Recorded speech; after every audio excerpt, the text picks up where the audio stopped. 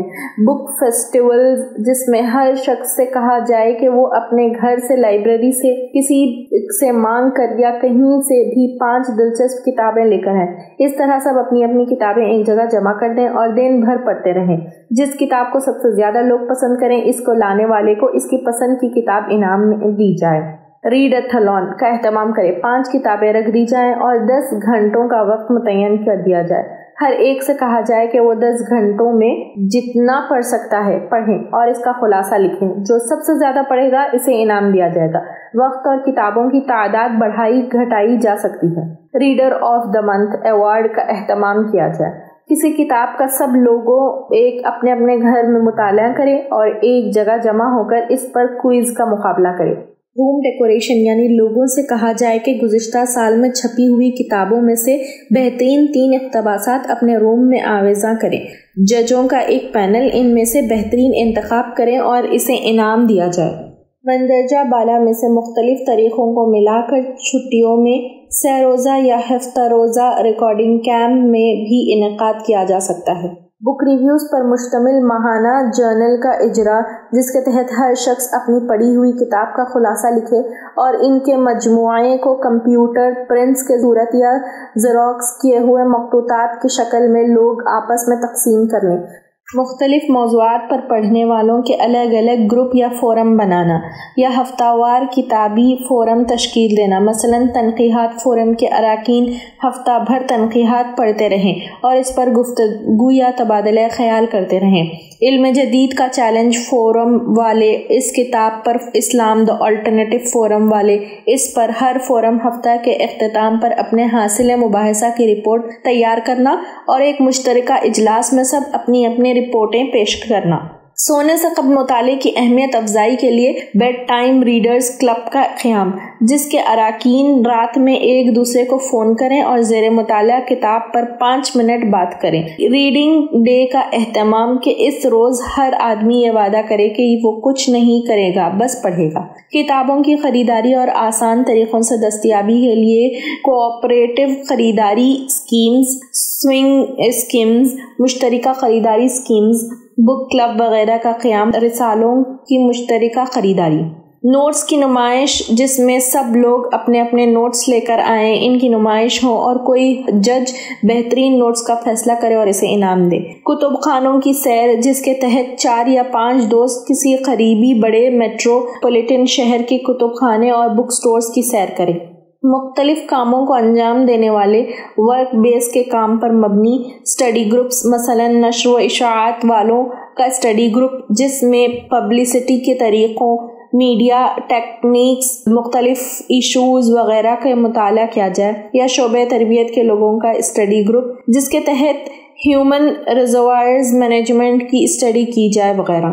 نفسیاتی مسائل کے ازالے کے لیے ریڈنگ ڈس آرڈرز میڈیکل کیمپ کا اہتمام۔ ریڈنگ پارٹنرز کی تشکیل جس کے تحت برسر روزگار احباب اپنا ریڈنگ بجٹ اپنے طالب علم ساتھیوں کے ساتھ شیئر کریں۔ ریڈنگ میتھڈز کے لیے ٹریننگ کیمپ کا انعقاد۔ ان سب طریقوں کے نفاذ کے لیے ضروری ہے کہ مطالعے کا شوق رکھنے والے اور ان کی اہمیت کا شعور رکھنے والے کم سے کم 2 یا اس سے زائد لوگ اس عزم کے ساتھ آگے بڑھیں کہ وہ اپنے دوستوں کے حلقے یا یونٹ میں اچھا علمی ماحول پیدا کر کے رہیں گے اور وہ ہمت ہارے بغیر مستقل اس مقصد کے لیے جدوجہد اور بروقت پیش قدمی کرتے رہیں۔ اگر ان کا عزم پختہ ہو اور اس مضمون کی رہنمائی کے مطابق ماحول کی تبدیلی کے لیے مستقل مزاجی کے ساتھ کوشش کرتے رہیں تو مطلوب علمی فضا پیدا ہو کر رہے گی۔ ہادیہ مضمون کی آڈیو سماعت کرنے کے لیے شکریہ۔